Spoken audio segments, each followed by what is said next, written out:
the fourth in our series of virtual town hall presentations. Today, these town halls are about social justice, and the topic of today's social hall is inclusive pedagogy and the engaged classroom. It's presented by the Stony Brook Alumni Association, the Center for Changing Systems of Power, and the College of Arts and Sciences. For those of you who don't know me, I'm the Dean of the College of Arts and Sciences, Nicole Sampson. The reason we're here today is to address the unfortunate realization that all students are not having the same classroom experience, which is consistent with what we're seeing in our world's current challenging climate. So what we'd like to do today is to discuss the what, why, and how of creating equitable learning spaces and opportunities for all of our students. And we have more than 200 registered attendees today, so we have opened up the chat box, and I ask you that you submit questions, and I will do my best to moderate and address those during the course of today's conversation. I do want to remind all of our attendees, if we should encounter negativity in the submissions, we will shut down the Q&A function and we will dismiss offenders from the town hall. We also have the capability of tracking IP addresses if necessary. And I really hope that isn't necessary and that we can keep this a civil discourse today. First, I'd like to introduce our panelists. With us, we have Judith Brown-Clarke, Vice President of Equity and Inclusion and Chief Diversity Officer. Judith, if you could wave your hand. Stella Tsirka, the Miriam and David Donoho Professor, Department of Pharmacological Sciences, Director of Scholars in BioMedical Sciences Program, Vice Dean for Faculty Affairs in the Renaissance School of Medicine at Stony Brook. Welcome, Stella. Sarita Bhatia, Professor, Department of Chemistry and Affiliate Professor, Department of Material Science and Chemical Engineering, and Vice Provost for Faculty Affairs. Welcome, Sarita. Anna Hayward, Associate Professor in the School of Social Welfare. Thank you for being with us today. And Charles Robbins, Executive Director of the Center for Changing Systems of Power, Vice Provost for Undergraduate Education and Student Success, Dean of the Undergraduate Colleges, and faculty, and also in the School of Social Welfare. Thank you, all of you, for your willingness to participate in this panel today. I'd like to start with Dr. Clarke and ask you as Chief Diversity Officer. I know that many student concerns, whether they be undergraduate, graduate, or medical, clinical, about what's happening in the learning spaces come to you and to your attention. So I'd like to turn it over to you to share with us some of what you've been learning about the current environment.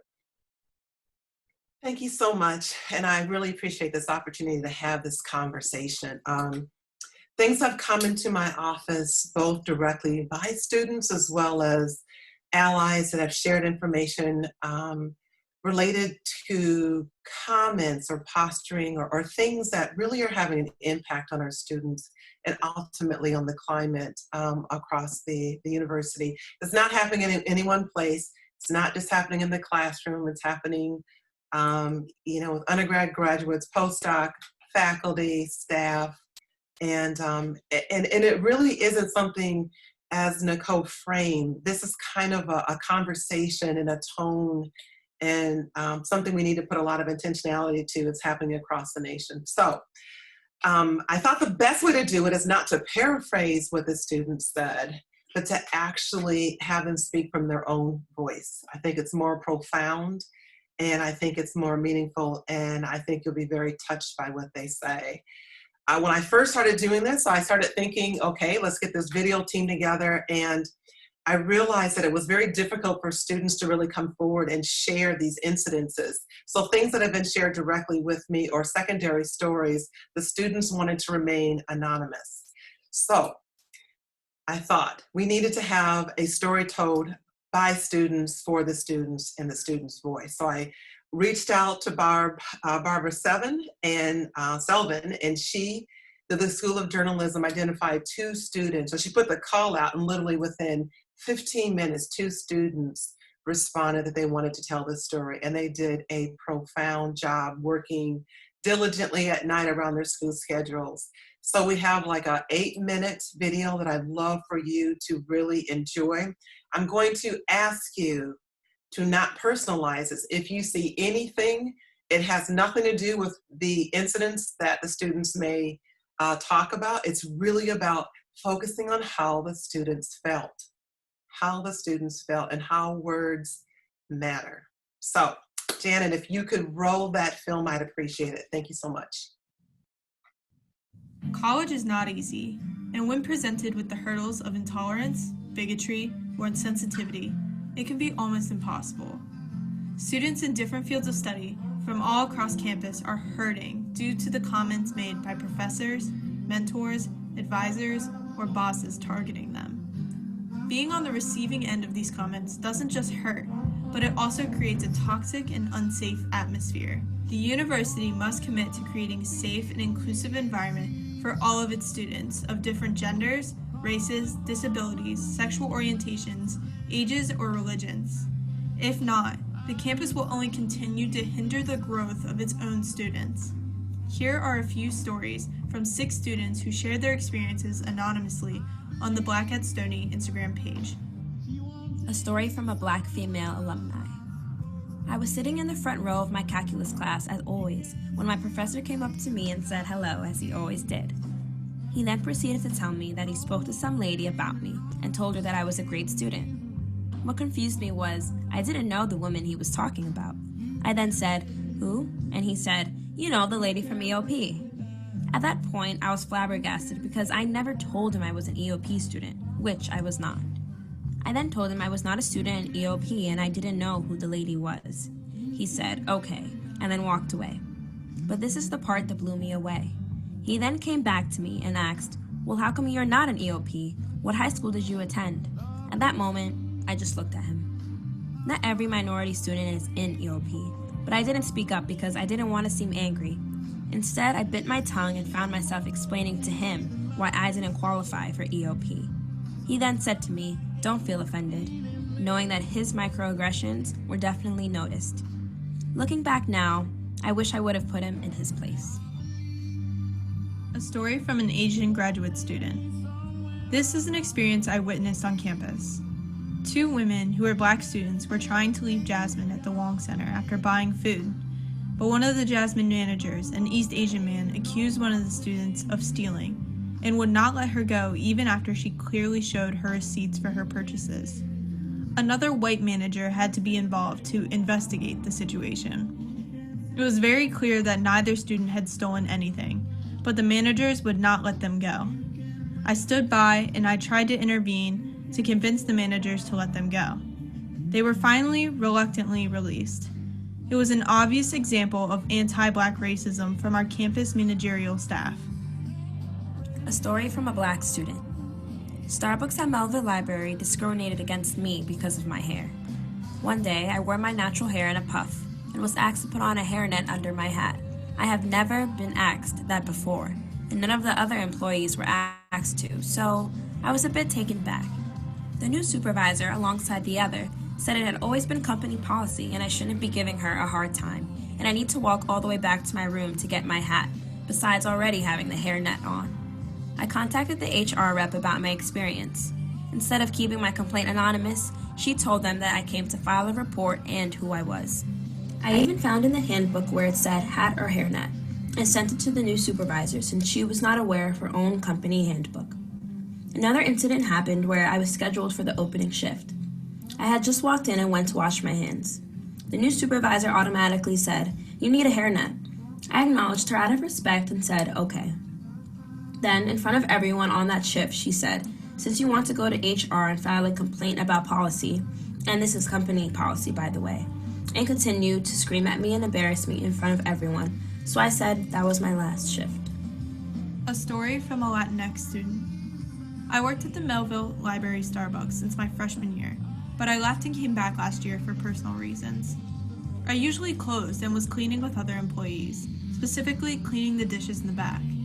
The supervisor, who I don't think is there anymore due to the many complaints filed against her, came from the office where she would stay the entire shift twiddling her fingers, not doing anything, and would just show her face at the beginning and end of the shift. She came out as I'm cleaning dishes and says, "I love when you close with me because you get things done so fast." That's the Hispanic work ethic right there. My what? Then she continues to tell me stories about her grandparents or some ancestor was Puerto Rican, but she doesn't know Spanish or anything about the culture, how she always wanted to go there, blah blah. It's the little things, you know. She didn't have bad intentions, but the impact is malicious. Even when my coworkers and I would speak Spanish, because we wanted to, she would say, "What are you guys saying? OMG, I want to know. Tell me, are you talking about me?" Obviously, if we want you to know whatever we're saying, you would have known. Do I look like Google Translate? I would tell higher ups at Starbucks and they would claim to talk with her, but nothing was actually done. I could tell because there was no change in her actions or behavior. There are so many more stories at Starbucks, Culinar, and their HR department. They treat student employees poorly. A story from a female African American and Caribbean student.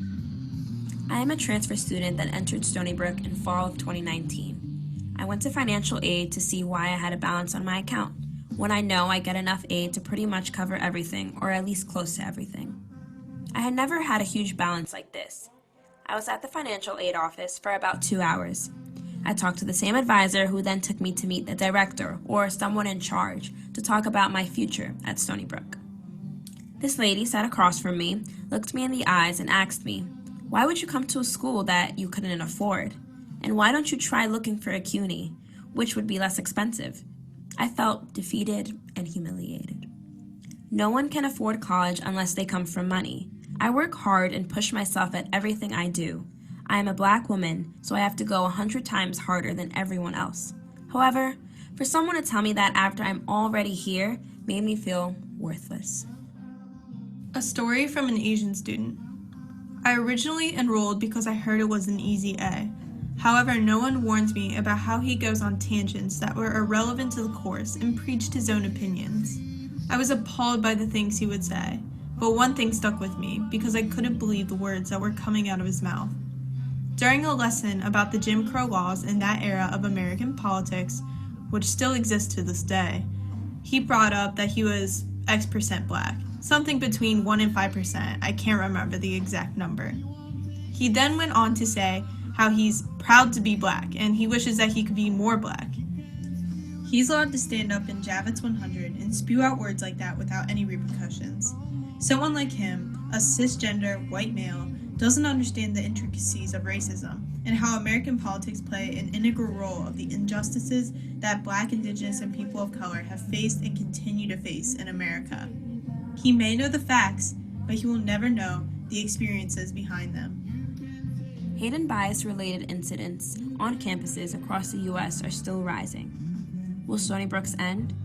If the university is committed to inclusion and diversity, the atmosphere needs to change because enough is enough. These students were brave enough to step forward and share their stories despite the power structure because their voices have been silent for long enough. The university must find ways to reconcile for the active intolerance towards their own students. Hate should never devalue our differences. Darkness cannot drive out darkness. Only light can do that. Hate cannot drive out hate. Only love can do that. It's about time to find that light and love. All right. From the mouths of our students. I thought it was very important. And as we just give me 1 minute, it's not really about where the incidents happened or trying to figure out who did what or was it reconciled or so on. The bottom line is these incidents are representative of some of the impacts that have affected our students. And we use a student voice here, but we have staff voices, we have faculty voices. And as a campus community, I think the students, ended it on the best note as to, what we need to do. And know better, we do better, we are better. So thank you. Thank you, Judy. And I want to thank all of those anonymous students for coming forward with their stories and to our journalism students for putting the voice to the stories.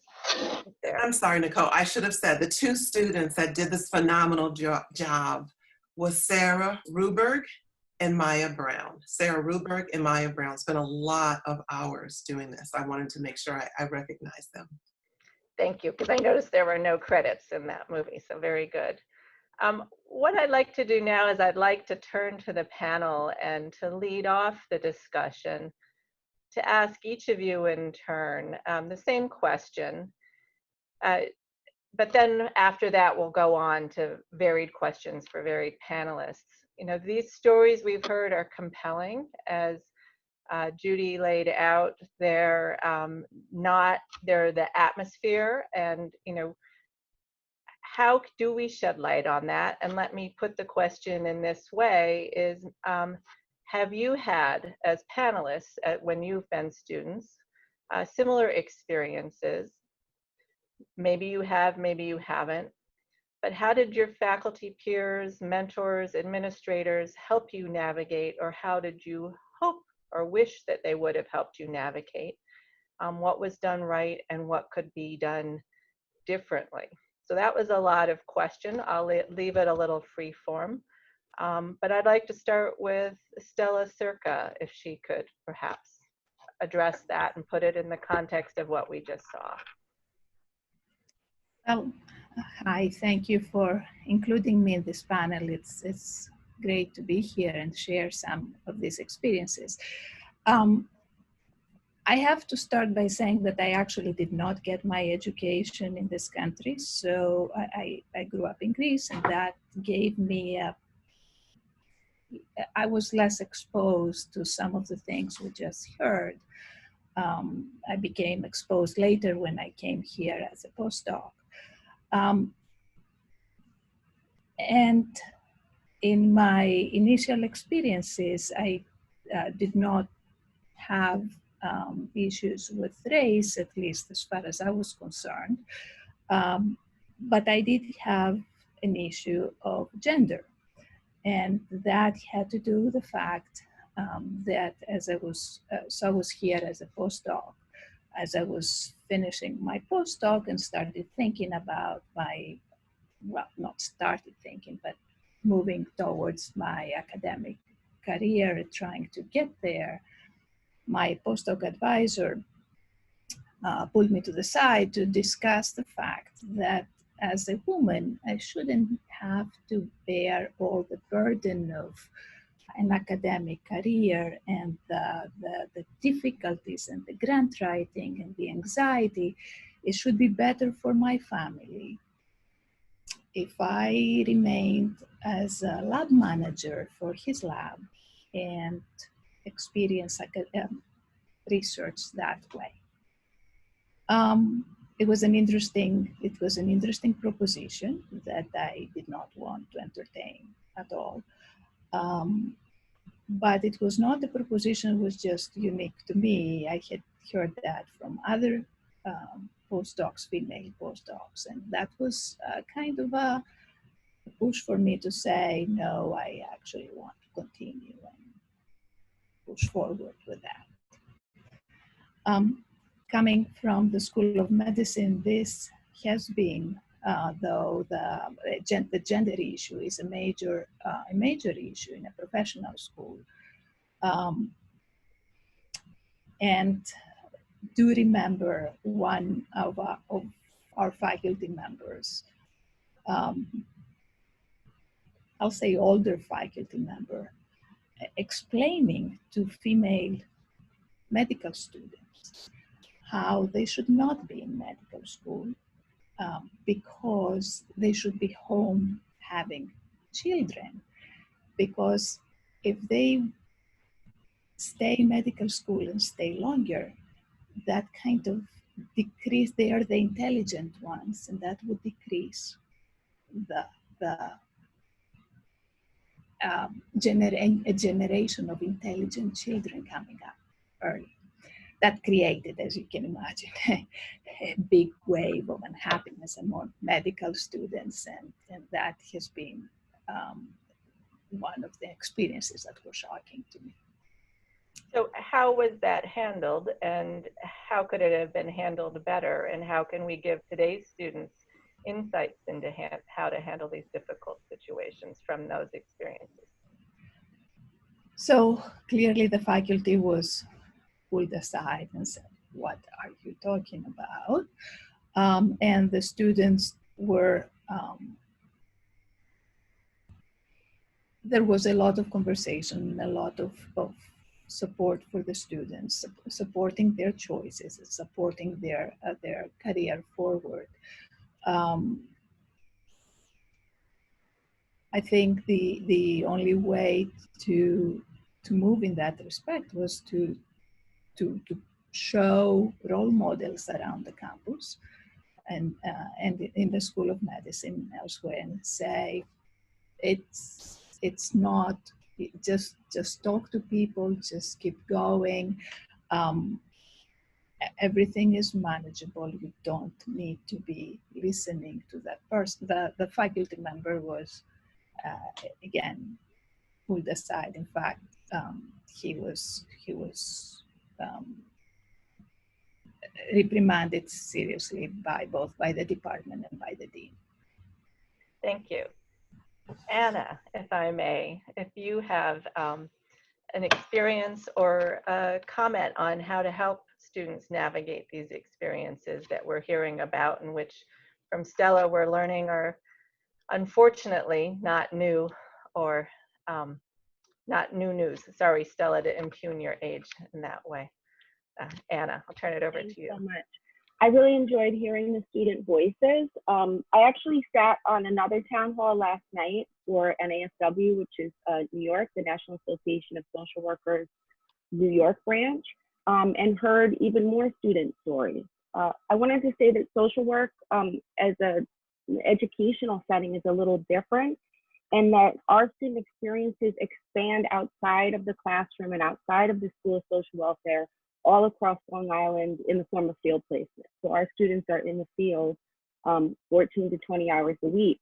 And so that field experience becomes part of their education. A lot of the stories from students I heard last night were specifically related to field placement.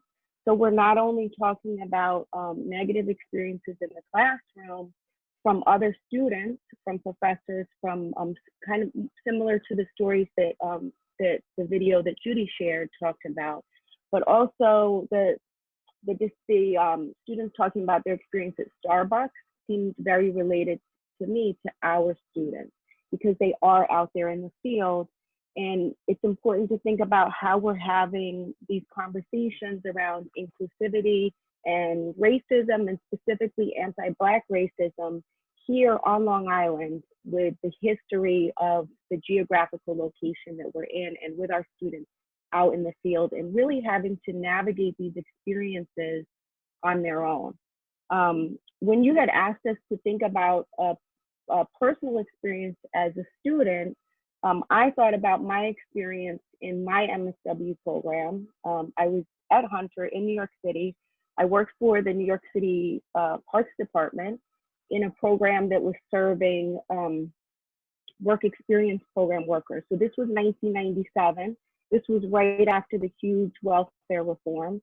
And many students at the School of Social Work at Hunter organized around the school placing students in programs that employed these work experience program workers. There was a lot of absorption of welfare recipients who now had to complete work assignments by city agencies. And the students at Hunter rallied around this. And I was in an interesting position because I worked for the New York City Parks Department and I was completing my internship there. So I was called in by the administration, I don't remember who at this time, to talk about if I wanted to change my field placement or how I felt personally about it.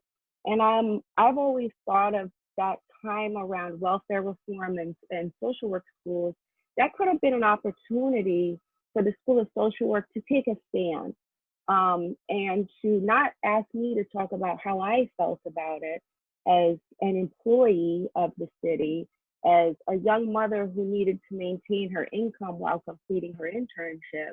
It shouldn't have been about what I felt about working in this particular place. And I feel similarly now, the movement is coming from the students. The students are calling out the power structures within social work and within the educational system. And so I look back to that experience myself. In the moment I was in the experience, so I wasn't thinking about whether or not it was just or unjust. I was mostly thinking about keeping my job, to be honest. But when I think now about the organization that happened at the student level in response to welfare reform, which really had repercussions that we're still seeing today in terms of poverty, in terms of the safety net, and how we're taking care of people in society, it was an opportunity for social work as a field and social work education to take a stand. And I don't feel like we did as a profession. And I'm hoping that we do now with the push from the students within. Thank you for that. Charlie Robbins, I would like to give you an opportunity to comment on experiences and, maybe to address some of what's come up in terms of how to help faculty or mentors help the students navigate that with the administrators. Thank you, and thanks for this opportunity. And Judy and I have talked a lot because students seem to find the two of us a lot, and sometimes the same students, often different students, and share these stories. And each time you hear one and you hear it in the student's voice, it just it breaks your heart, because you want to think better of the institution, you want to think better of our colleagues and peers. So it's it's difficult. I think for me personally, almost in some ways, the flip of something that Stella was addressing. And I did resent when she said about the older faculty member, but we won't go there today. But the reality that when I decided to go to social work school, that was something that folks didn't particularly understand, and I often found myself being the only male in a class. So it's almost the inverse position. And I think that was really important for me, to be able to understand what it's like to be in that setting and to be sort of the other, and have people talk about men and talk about different things, and you just put on edge and having to defend things, and defend who you are. Another example that I think resonated with some of what the students were saying, I got my doctorate degree at Yeshiva University, which is built on a foundation of Jewish theology, but is a fully open university for anybody. And the first time that I went to the library, and as a doctoral student, you used to have to go to the library a lot because we didn't have other ways of getting the material. And so I went to the library, and I asked the librarian for some help getting something, and she said, "This is only for students here." And I said, "Well, I am a student here, I thought I was something, so I said I'm a doctoral student here." And she was like, "You don't look like a student here," because many of the students, the majority of students are religious Jewish people wearing certain garb and looking a certain way, and I didn't fit that stereotype at all. And I had to produce my ID so that she would believe that I really belonged there, whereas she wasn't asking other people for identification. And so, I think it's a corollary for what our students feel. The idea that the student talked about, that the professor assumed that she was an EOP, I can hear that 30 times a day, from virtually every student of color that I know at Stony Brook has had someone assume that they're in the EOP program. And I think that just says so much more about the person who's making the assumption than the students themselves. And the bottom line in terms of Dean Sampson's last question, the power differential makes confronting these comments really difficult. And that's why we have to, and so although I create and encourage students to talk to the person who says these things, sometimes we're expecting too much of them. Sometimes, it's just not realistic. So we need to create other avenues, other ways, people that they do trust. I often tell students starting, at orientation before they begin here, that as they start to meet people, they have to figure out who their go-to person is. Who's that person that they are comfortable with, that they will trust and be able to go tell things to. And I think that we all, professionals, whether we're faculty or staff, need to connect with students and need to be those go-to people for students, so that when they bring us a concern, when they bring us an issue, then we can either advise them about how they can report it, even if they want to be anonymous, and what they can do about it, or we ourselves can take the next step and begin to do something about it.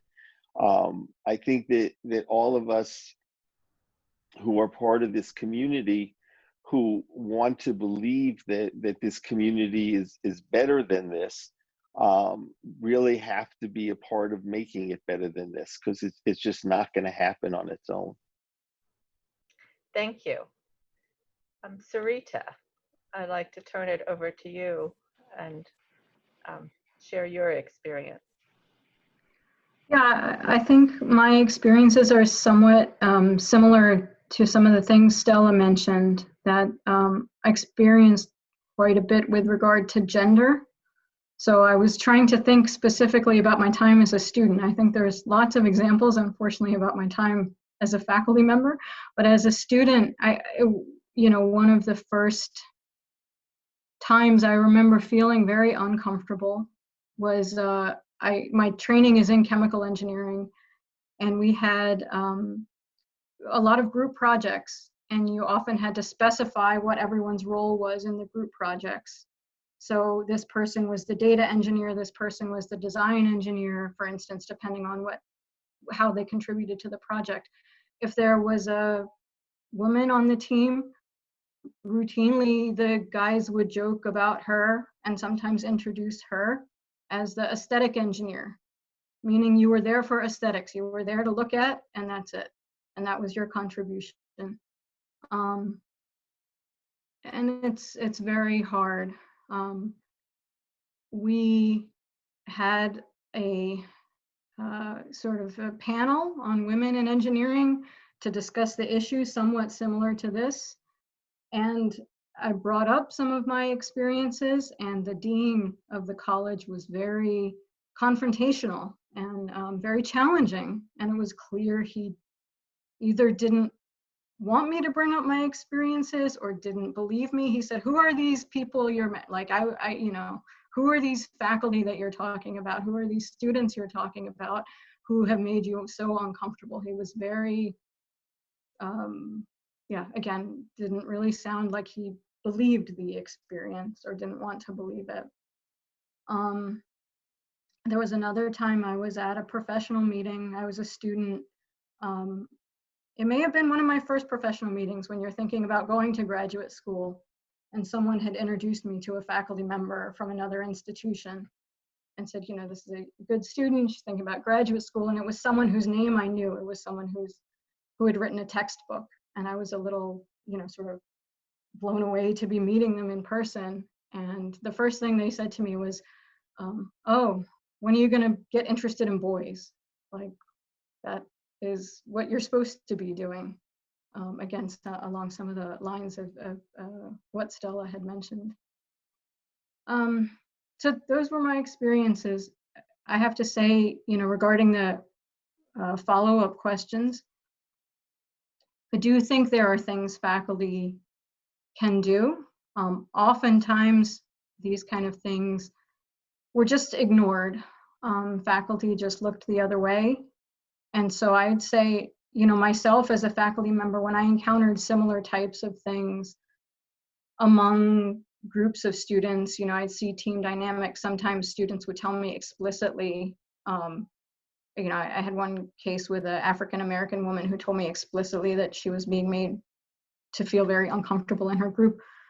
I would call students out. I would say, look, you need to treat each other professionally. We're training you to be professionals. You're going to go out and work soon, and you need to treat each other with respect. And I think that can help a lot. I think some of the things the other panelists mentioned, Stella mentioned role models. I think that's very, very important. And Charlie also mentioned finding the people who will help you and support you. I think that's very important too, and it's important to keep in mind that those role models and mentors don't always have to be like you. Of course, we all have different experiences, and a certain, you could say this person will never understand my experience. And that's true. We all have different experiences. I have an experience growing up in an immigrant family. We all have different experiences. But if I had waited for, mentoring from another female chemical engineering faculty member, I wouldn't have gotten it, So I think, like Charlie said, looking out for those faculty who will help. I did have a faculty member when I was an undergrad. He was an assistant professor at the time, but he noticed I was struggling with some of these things. He wouldn't call it out in class, but if he saw me in the hall, he would say, "How are you doing? Things are tough. I'm sorry." And he is supportive of me to this day. Now he's a member of the National Academy of Engineering. He will write me letters for awards. He's been incredibly supportive my whole career. He'll invite me for, invited talks and things like that. So I think being open to people who will support you and looking for those people who will support you is really important also. Thank you, Sarita. And now, Judy, I'd like to turn that question over to you. And I think you may also try to answer some of what came into the chat box at the same time. So please. Yes, I've been looking at the chat box, and good Lord, you don't want to know my string of experiences. And for me, I think one of the things, fortunately, I had very strong people around me that told me that I could navigate. Of course, I was born in the 60s, I'm literally 2 generations from slaves. And so that tenacity is in my DNA. And so I was raised with the ability to navigate. And so when things like that would happen, I actually expected them. And so I actually had responses. And so it didn't become a deterrent. It just became, oh, well, here it is. Here's an example. Here's some of the things I'd like to share. And I think really at this point in time, and it's an and with what everyone says about finding good mentors and resources and so on. But let's flip it over to what it looks like when it's in that situation, particularly since we have so many faculty on the webinar here, is at the town hall rather, is really creating safe words and signals. That's really important, because typically when you say something, because most people, there are people that say things offensive because it is their intent to do something divisive. But majority of people say things in a way in which they have absolutely no idea what the impact is. So if you're in that situation, it's better to have created these ground rules so that when those situations come about and you say or do something that may be perceived as as an attack or offensive, or have some kind of an impact on students, knowing that power differential, or knowing it's a colleague, or maybe it's a subordinate, or whomever, is to try and come up with some safe words or signals. Sometimes I find it's just as easy as saying, ouch, ouch. You know, it's not an attack. It doesn't call somebody out. But whatever signal you come up with, you need to model humility and being a hero in that moment. So if you say something, so many times the first thing people want to do is defend the intent. So you say something, it's offensive, or it hurts somebody, or it makes them feel a particular way, and they say, you know, that was really rude. Or they may even say racist. And many times the first response is to defend that you're not a racist person, that wasn't your intent. You've lost the moment. Because the first thing you need to do is to kind of own the fact that that person received what you did in a way in which it did harm. We always want to do no harm. So at that point, you don't necessarily have to understand it at that immediate point. The first thing you want to do is say that I am sorry that what I said or did made you feel that way. I want to get a better understanding of that. Or, you know what? If the person gives you the feedback, then it's like, you know what? That's a statement I've said my entire adult life. I didn't realize it was offensive because now I know the history behind that phrase or word. Or I've always done it this way and I didn't really realize the impact. Just because no one has said anything doesn't mean it's been right. It may be that you finally had someone that had the courage or the affirmation to actually give you the feedback that everyone has silently wanted to do for a long time. So humility is incredibly important. Being a hero in that moment is extremely important. And it's okay to be clumsy and say, you know what? I say that a lot and I really apologize. Please give me permission to start to replace my language. But if I do, here's a safe word or signal to remind me so I can replace it with something that, you know, maintains the learning environment. So ultimately, it's not that you have to know everything. You just have to have humility, be a hero, be open, and create the rules that allow people to give you the feedback to be the best educator, the best colleague, the best person you can possibly be. Thank you, Judy.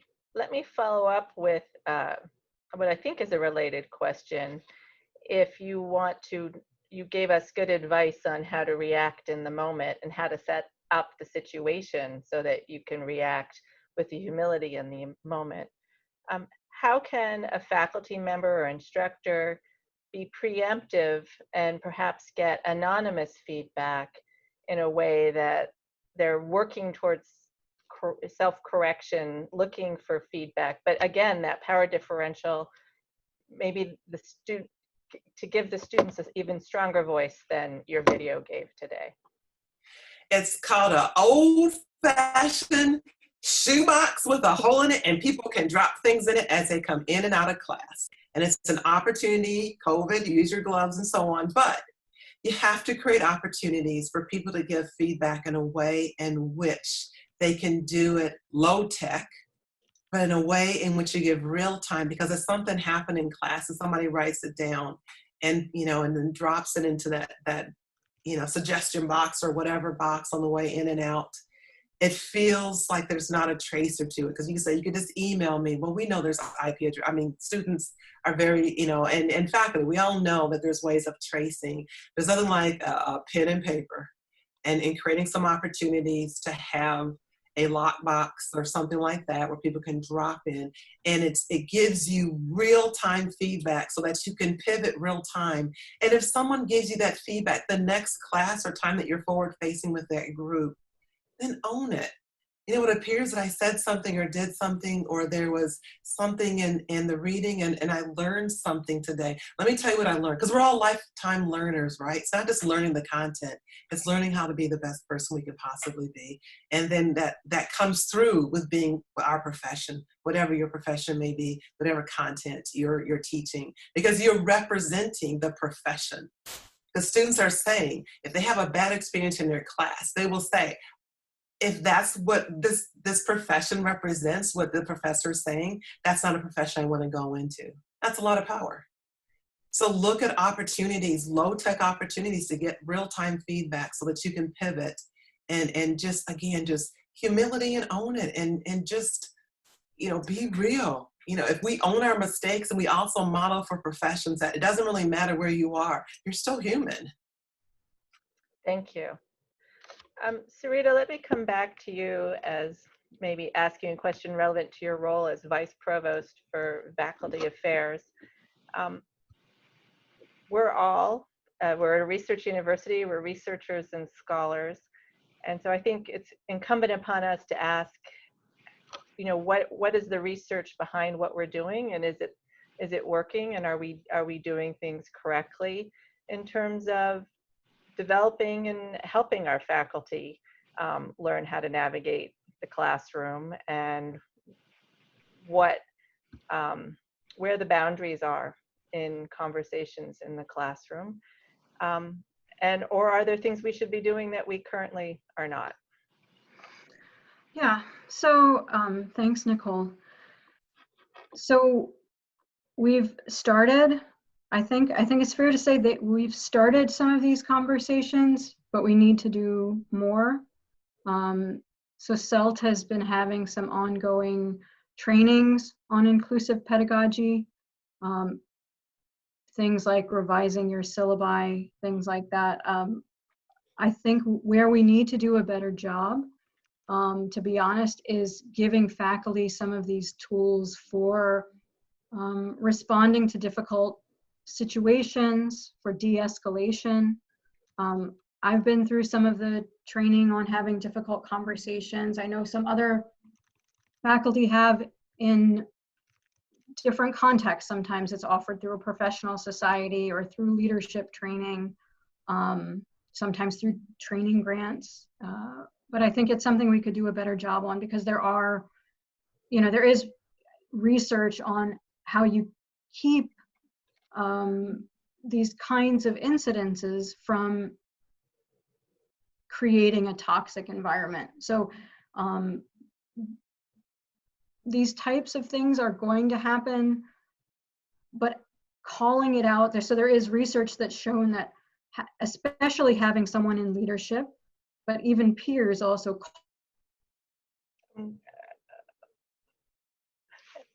Oh no, we lost Tsirka there. Calling it out.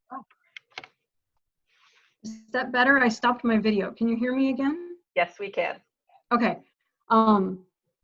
So I'm not sure where I cut out, but there is research showing that, you know, how do you keep these incidences from creating a toxic environment, is that leadership and peers, you know, call it out in a non-confrontational way, but in a way that emphasizes creating a respectful professional environment. To be honest, I think we could do a better job with giving all faculty better tools to do that.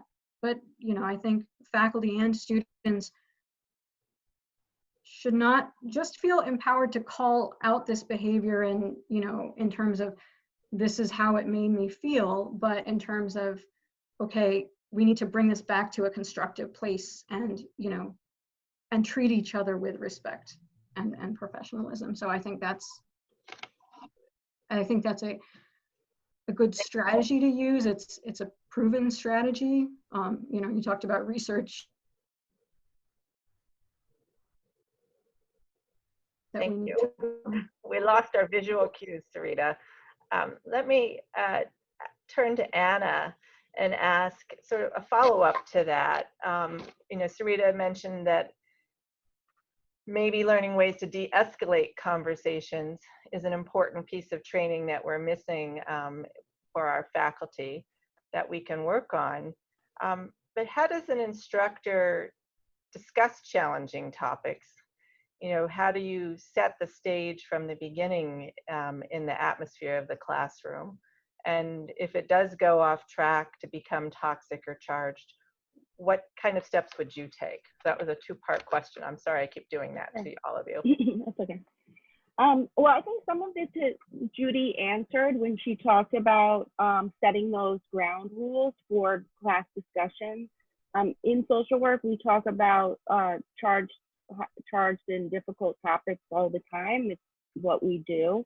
So I think some of this has been answered, and we also had a question from the audience. Odalis Hernandez was asking about what could we do to combat in the classroom microaggressions that are downplayed, and I also wanted to touch on the power differential piece. So to kind of build off of what Judy already mentioned, we also invited some of our students to talk to us about their experiences, and something that they said to us really stuck with me, which was be brave. So Judy talked about be real, and I would add to that, be brave, because a lot of the negative comments and the microaggressions are coming from fellow students. And some of our students questioned why we as faculty were not directly addressing it in the moment in the classroom. And I think that brings us to the bigger point about power differentials, because it's not just the student in a low power situation, but it's also some of our faculty. We have contingent faculty, we have tenure track faculty. How are we as a school and as a university supporting our faculty who are addressing these issues in the classroom? Sometimes it can be, if you know that the student is gonna take the complaint up the chain, how is that affecting you if you are going up for tenure or if you are on a non-continuous contract? So I think those power differentials should also be looked at, and we should be clear on how we're supporting faculty in addressing these issues in the classroom, especially when they're coming from other students and they're making especially our POC or BIPOC students uncomfortable in the classroom. How are we not just supporting the conversation, but how are we directly confronting it with other students? And are we willing to take those risks as a school, as a university? Are we willing to take the risk that that student is gonna give us a bad course evaluation, that they're gonna take it up the chain, that they're going to withdraw from our school and we lose the tuition dollars? This also relates to what I talked about early with field placements. Are we willing to pull our students out of those situations when we know that they're toxic, even if we're going to lose that placement? How the support from the university and from the school needs to be clear so that faculty can feel supported in doing that work. I don't remember the second part of your question. I think that was great. Thank you. I think, and that raises, you know, I'm glad you raised the course evaluation, accountability, power differential question. I think that is part of a very challenging dynamic. And you also mentioned the field work clinical side. So let me take it back to Stella.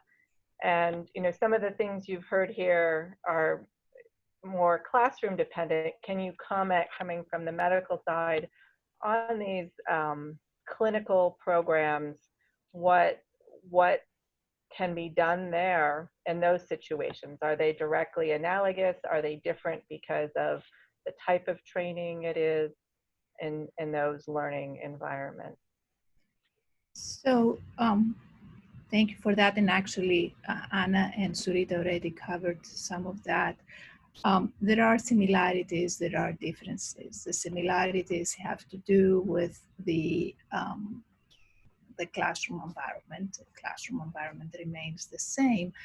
The differences have to do with the fact that the medical students have a lot of small group interactions, and in a setting that is indeed very hierarchical.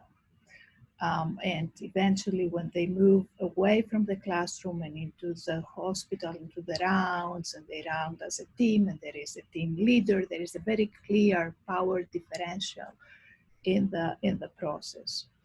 And that's where a lot of the microaggressions or macroaggressions show up. It has been, I think an important aspect of that is, and the conversation that we've had so far makes the assumption that the faculty are willing and eager to be inclusive, to be part of that conversation, and that's for the vast majority is true. What is very important is making the faculty aware of all this, of the need, and the aware of the microaggressions that may happen. And I have to say that in addition to receiving feedback from the students, a very important responsibility lies with the school, with our university. And I think it's important to do have training for our faculty, even at simple entry points, just orientation that will make them much more tuned to issues of microaggression, of the concept of implicit bias, concepts of inclusion of LGBTQ plus groups. One medical school curriculum is actually very biased in that respect, as a lot of the studies, a lot of the treatments that are being used and are being taught deal with whoever was the subject, which was usually white males. So gender differences in treatments and in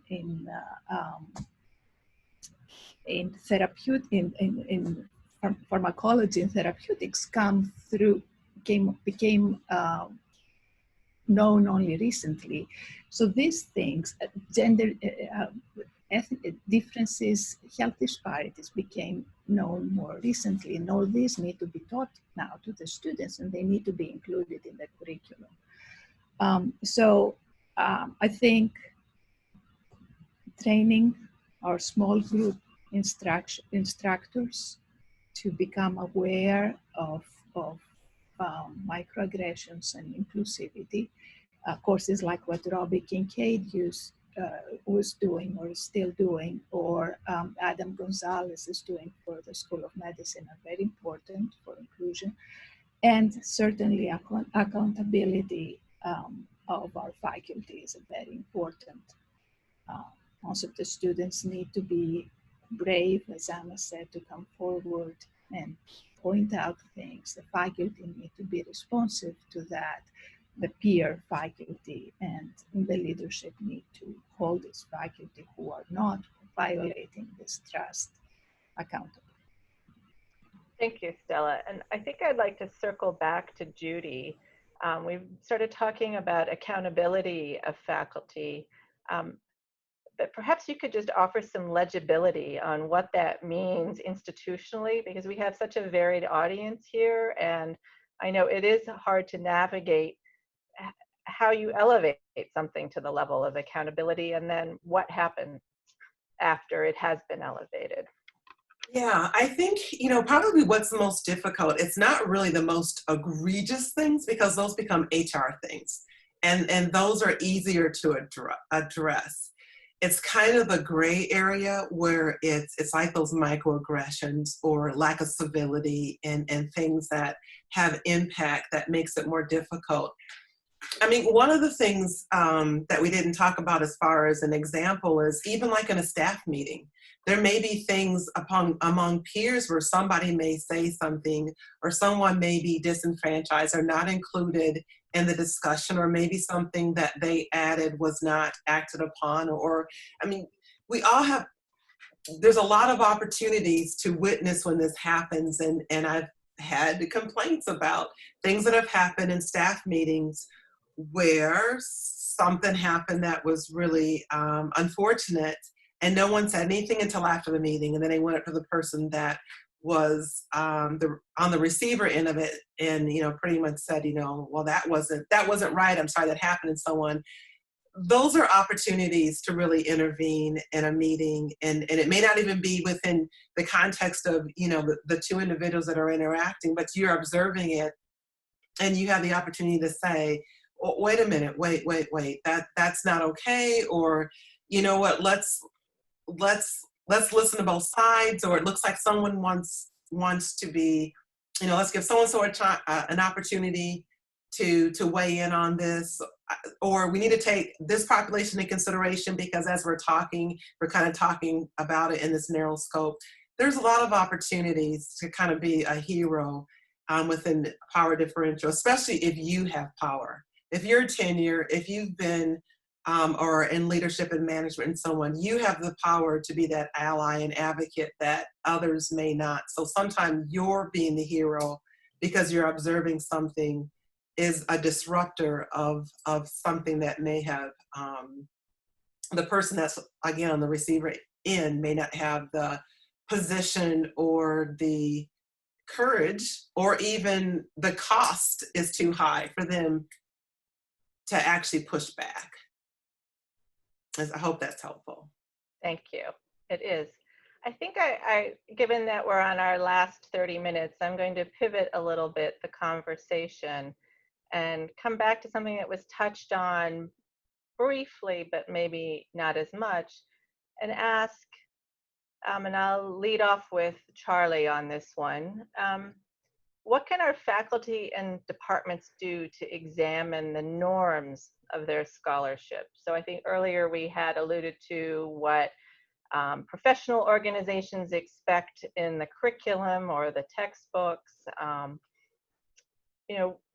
What should we be doing to ensure that our curricula are not only relevant, but not overly reliant on,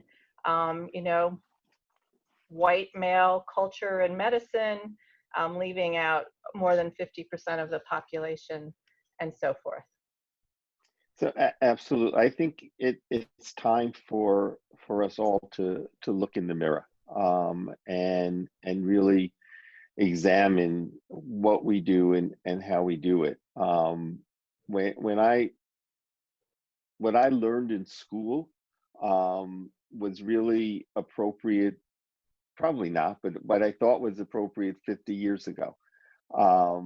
That is not what should be appropriate for me to be teaching today. So I need to, as an instructor, look at what I'm teaching, make sure that it is accessible to everyone's experience, and that we're talking about in the material, everyone's experience in the room, that it is contemporary. And I think this is true for every area of the university. I mean, absolutely there's history, absolutely there are seminal reports and documents that we want everybody to know about. But if we're putting things on our syllabus that are more than a few years old, they just don't cut it anymore, and students are demanding, and I think have a right to demand that we are updating what we're doing, that we're presenting work that has been written or researched or designed or performed by people representing all people, all the people at this university, so that it's not only the words of white men. And I think that we need to ensure that the stories that are being told are truly the stories of everybody, and that they're accessible.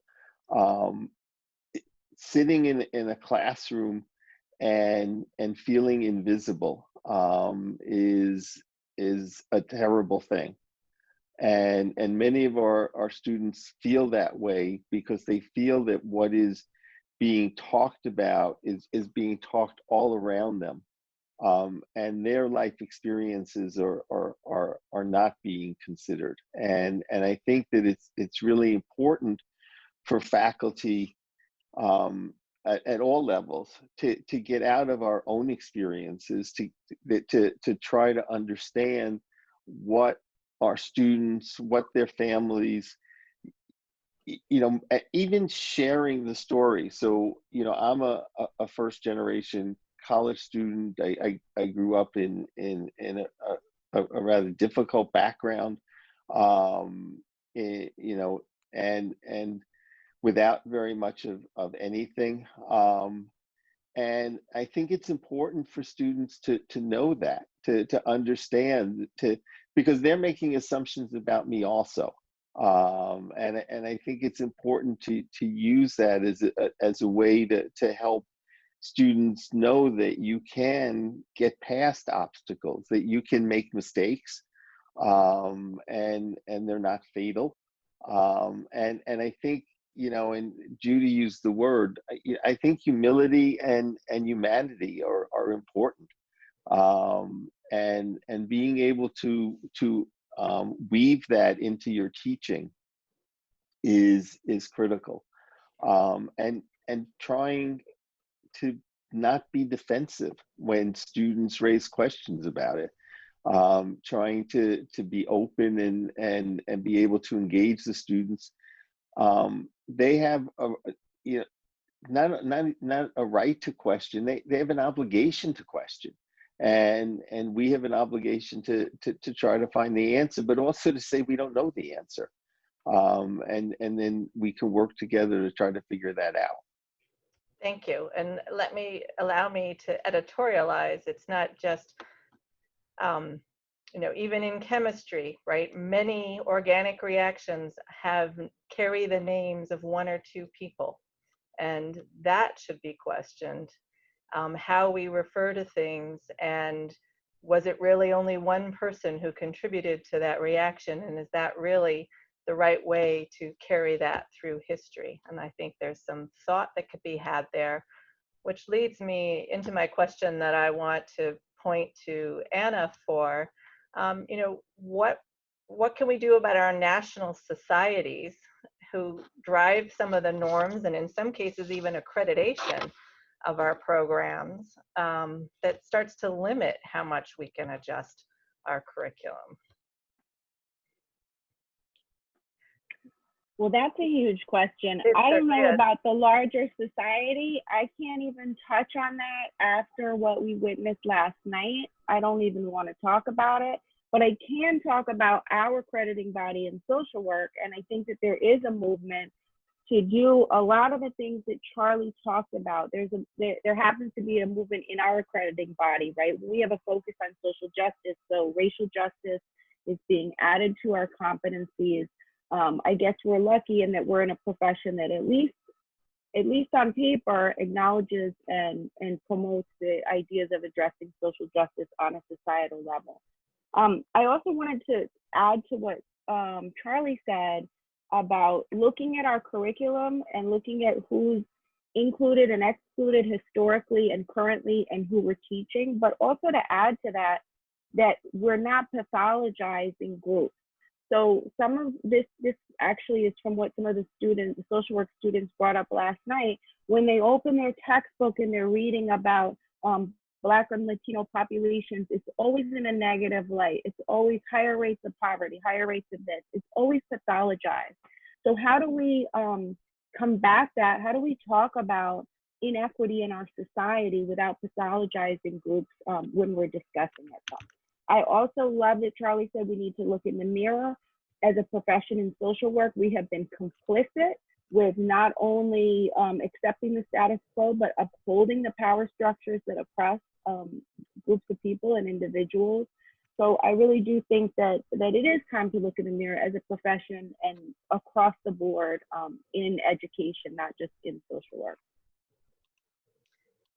Thank you. I mean, Stella and then Tsirka, let me just cue you up for continuing this discussion about who's responsible for the curriculum and, you know, what role internally, how much is it individual faculty, faculty senate, departments, you know, where's the primary responsibility that we should be thinking about? Well, I think that so for the medical school curriculum, the accrediting agency, the LCME, is actually pushing inclusive curriculum and changes in curriculum for the medical students. And there is a very strong effort to include electives at this point in the medical school curriculum to address inclusivity and racial differences and gender differences. It does take some time to get things in place. Our system is a little more bureaucratic than instant. So this is happening, and hopefully it will expand and cover more topics. And because it's one thing to have an elective, but an elective is an elective. The point is that it has to be part of the core curriculum, part of the core courses, and everything needs to be shifted that way. So that's where that training I was saying before comes in, people becoming more aware of what their curriculum needs to include. Yes, complying with accreditation agencies is good, but actually doing the right thing is important.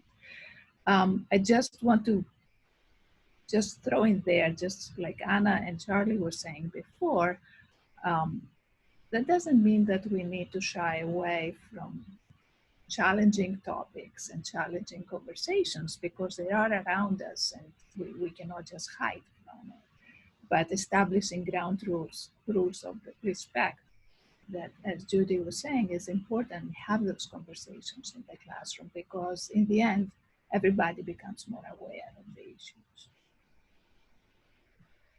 Yeah, I guess I would, just to follow up, I think it's, you know, you asked whose responsibility is it? I think it has to start with the faculty.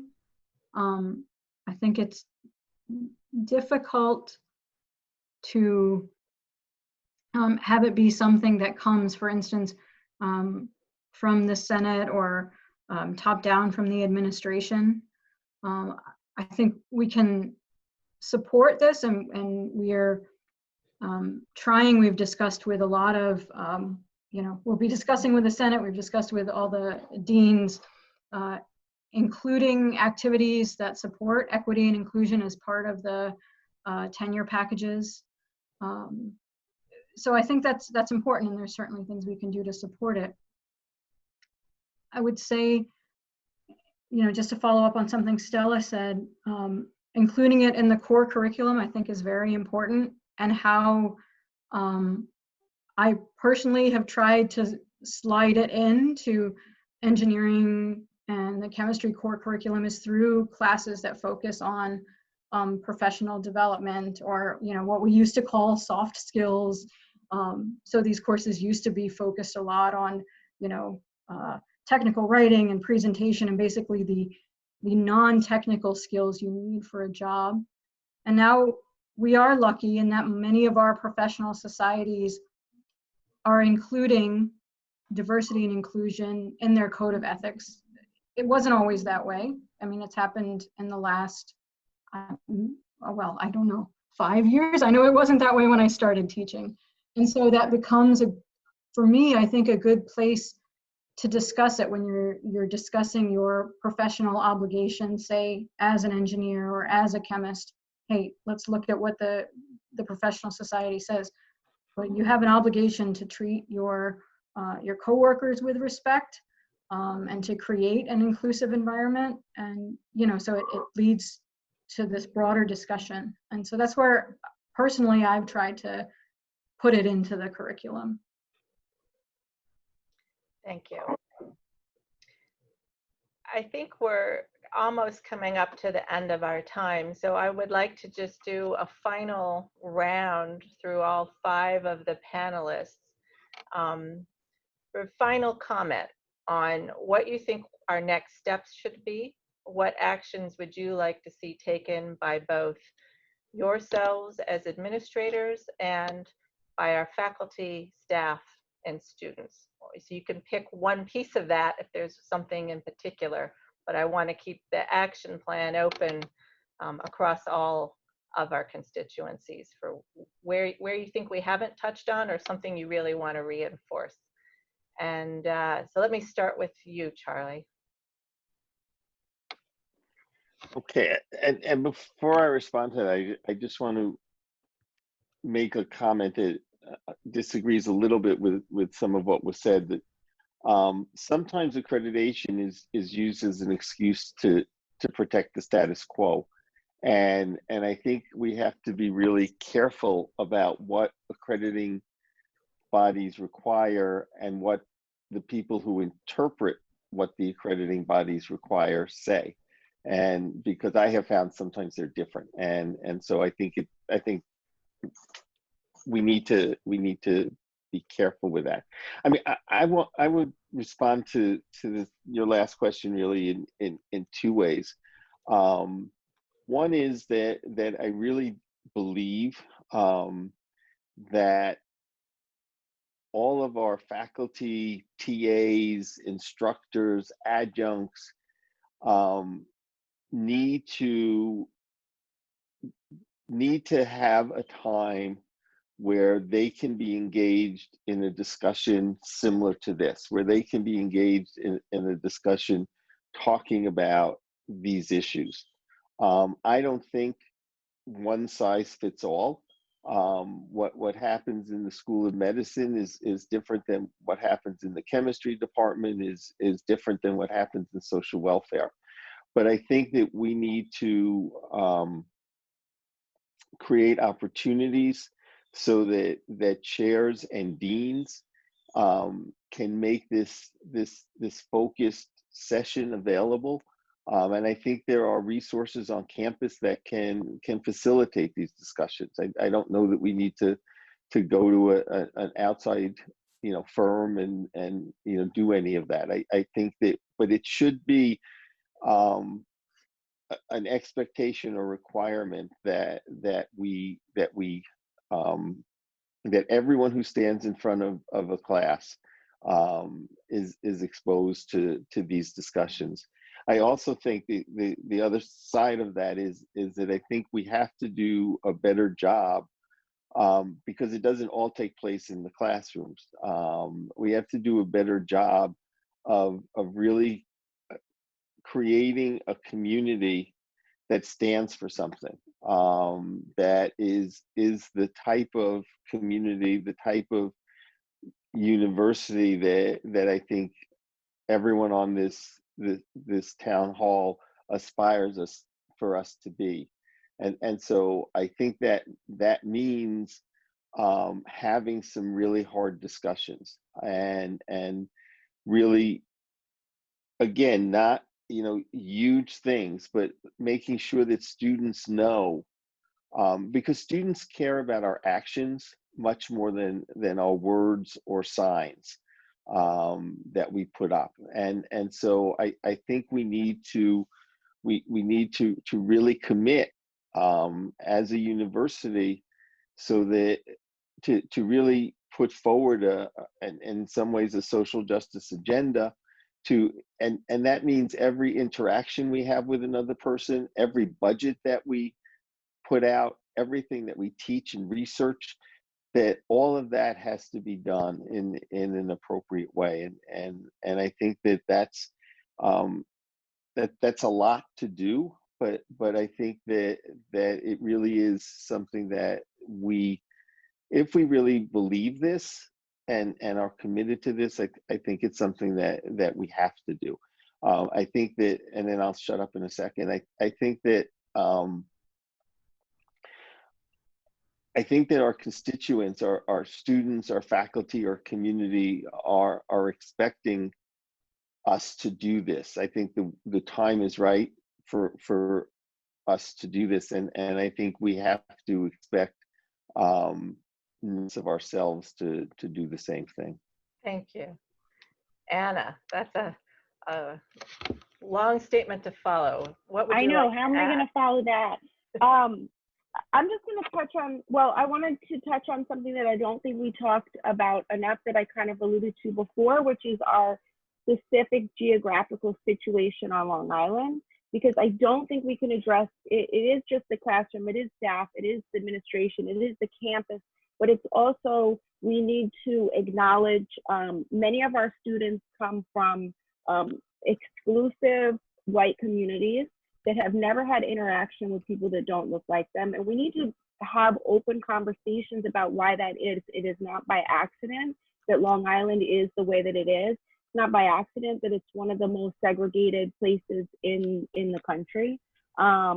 We have issues in our school about teaching about the Black Lives Matter movement, when we acknowledge that 30% of New York City, almost 30% of New York City police officers actually live on Long Island, that they don't live in the city or the communities that they patrol. We live in, I consider Long Island to be a police town. And you know, what are the implications of that when we're talking about issues of racial justice, when we're talking about police brutality? I think we can't have these conversations outside of where we live and the history of this place. Some of the suggestions, actually, Josh, I think it's Josh Rice in the comments, suggested land acknowledgements. That it's something that could be done across the university, that we could acknowledge that the land that our university is on is historical indigenous land, that there were people here on Long Island before, you know, Robert Moses and everything there, and way before that. So I think just kind of that historical acknowledgement, and I think the land acknowledgement is important. It's a small thing, people put it on their email, but it could be university-wide, and it could do a lot to kind of bring in that historical context. Josh also suggested a pronunciation guide for names that could be built into Solar. I think that's an awesome idea. I love it. I don't know how it would work technically, not my area, but I think it's great. So I think those two suggestions that the audience member made are what I'm going to put forward as suggestions. Thank you for elevating those. Stella, last comments for action. Yes, actually, I like the name approach. It's a really good idea. We do it at graduations. It can be done. So I think the only thing I would like to reemphasize is the concept of open discussions and training that everybody said already. This is not a one-time thing. This is not a one-time awareness. This is an ongoing conversation, and these conversations need to stay open and be often and happen again and again and again, and bring everybody readjust to the norms of our campus. Thank you. Sarita, I'm going to turn it over to you. Second to last word.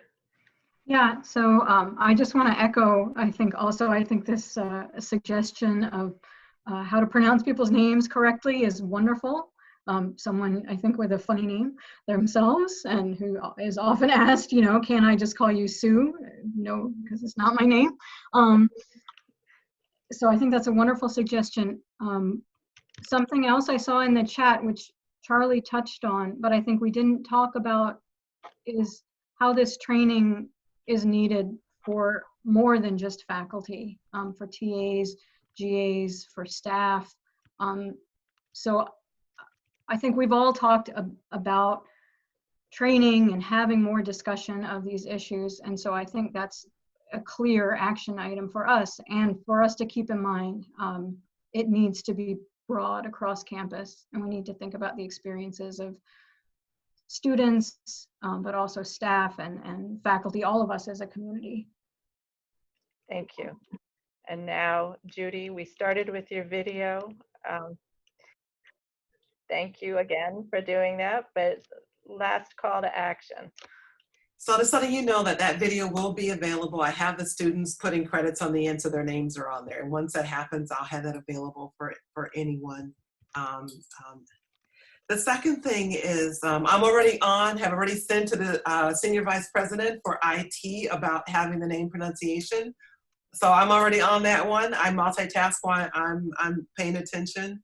Land acknowledgement is something that from where I'm from, we have that. And so I will be working on that real time. I think the other thing is like really embracing our diversity committees.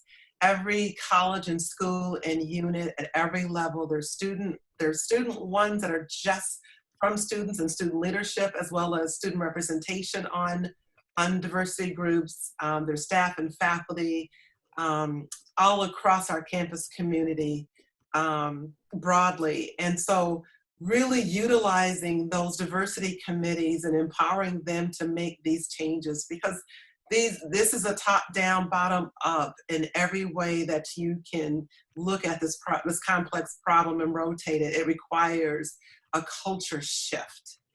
And with that culture shift, we talked about things that have been rewarded within like tenure and promotion, annual review processes, where if you value, where you put your time, your money, and your evaluation tells what you value, what's important, your core values. So if this is our core value, then we have an opportunity to weave it into how we grade ourselves with rubrics and dashboards.